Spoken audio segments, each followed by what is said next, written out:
There's three things that affect your success or failure in anything at the most basic level. You need strategies. You need to know, how do I get this done, right? How do I make this shift? How do I make this money? How do I turn this around? How do I lose this weight? How do I make a difference with my kids? There's a how-to.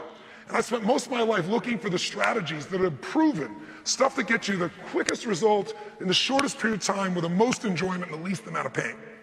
But let's take one of the things that affects most of the planet, at least in North America. More of us today are overweight than ever more, and so are our kids. We're not taking care of our kids. We've got, what, almost 300% larger kids than we did 20 years ago. I mean, there's massive growth in weight. All of us are.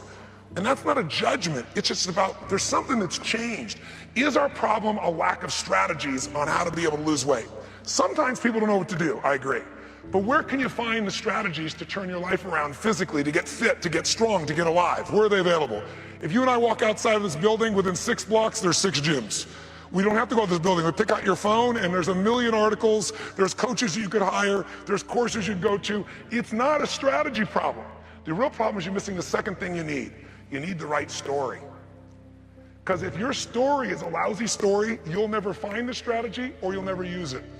So if your story is, yeah, that's all great, but I'm big boned, you're not gonna do anything, right?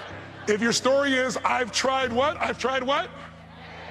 If that's your story, have you tried? When people tell me I've tried everything, I say, name the things you've tried. Well, I tried millions of things, name them.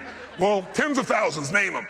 Well, thousands, name them. Well, these 3 things that don't work, I keep doing, right? But when you say I've tried everything, then there's no reason for you to look or apply, right? So the story, and same thing in a relationship. You can take any subject. How to make a relationship work. There are people that have passionate relationships. I would die for my wife. I'm not saying that because this is filled with women. I say to her, I worship this woman. She's the greatest gift of my life. And she shifted everything for me. But I never would have found her if my story was, all women are a certain way, or I can't have it, or it's just not gonna happen. And I had that story for a long time. That's why I didn't have her in my life. If you've got a story about relationships, it's stopping you from finding what's gonna bring that relationship to you. So you've gotta change the story, the belief system. And the way you do it is you divorce it and you come up with a new one. But that sounds easy. But when you're in your story, it's hard, isn't it?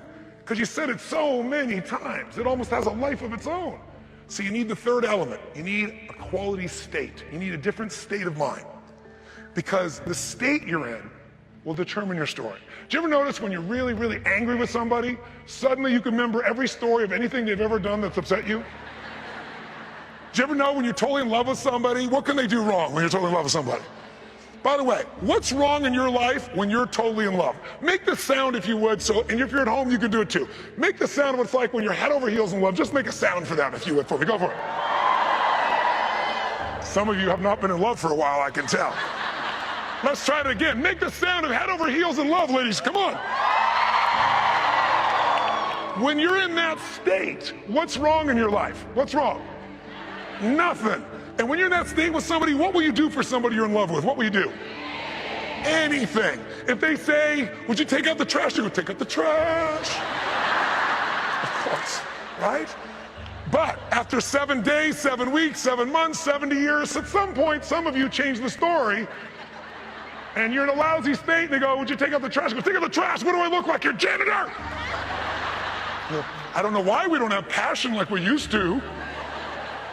So is it true we get in habits of the states we're in? You bet we do. It's easy to get in a habit of being pissy or angry or sad or feeling depressed. And here's the worst part. It feels terrible, but you've gone there so often, it's home for you. Meaning, it's comfortable because you know it.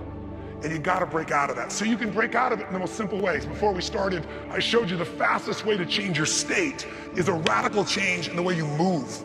Because the emotion is what creates motion. Fear is physical, so is courage, so is energy. And if you want to know the simple solution to fear, there's only one: massive action.